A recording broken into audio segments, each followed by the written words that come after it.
আমরা এখন আসি হচ্ছে বেড়া সিএনজি স্ট্যান্ড থেকে যে রাস্তাটা সাথিয়া রোড বলে, এটা মানে বেড়া টু সাথিয়া এই দুইটা উপজেলার যে একটা কানেক্টিং রোড। অ্যান্ড এটা হচ্ছে সেই রাস্তা, আমি সেই রাস্তায় আছি। ওই যে দেখতে পাচ্ছেন পিছনে ওই পাশে যে বাস স্ট্যান্ডটা, ওটা হচ্ছে বলা হয় বেড়া সিএনজি বাস স্ট্যান্ড। এবং আমরা এখন সাথিয়া রোডের দিকে আছি। এখান থেকে সাথিয়া খুব বেশি দূরে না, বোধ হয় 25 মিনিট আধা ঘন্টা সর্বোচ্চ এরকম সময় লাগে, কয়েক কিলোমিটার বোধ হয় 8 থেকে 10 কিলোমিটার এরকম দূরত্ব হবে এখান থেকে।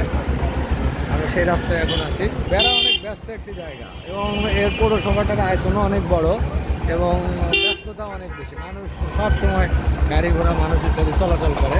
বেড়ায় যেটা ঘুরে বুঝলাম যে এইটা পৌরসভা হিসাবে, উপজেলা পর্যায়ের পৌরসভা হিসাবে অনেক উন্নত পৌরসভা বেড়া। এখানে এসে একটু ফাঁকা পাওয়া গেল, আর এতক্ষণ পর্যন্ত জ্যাম এবং ব্যস্ততা, এখানে এসে একটুখানি ফাঁকা পাওয়া গেল। এই যে দেখছেন এই রাস্তায় চলে গেছে সাথিয়ার দিকে।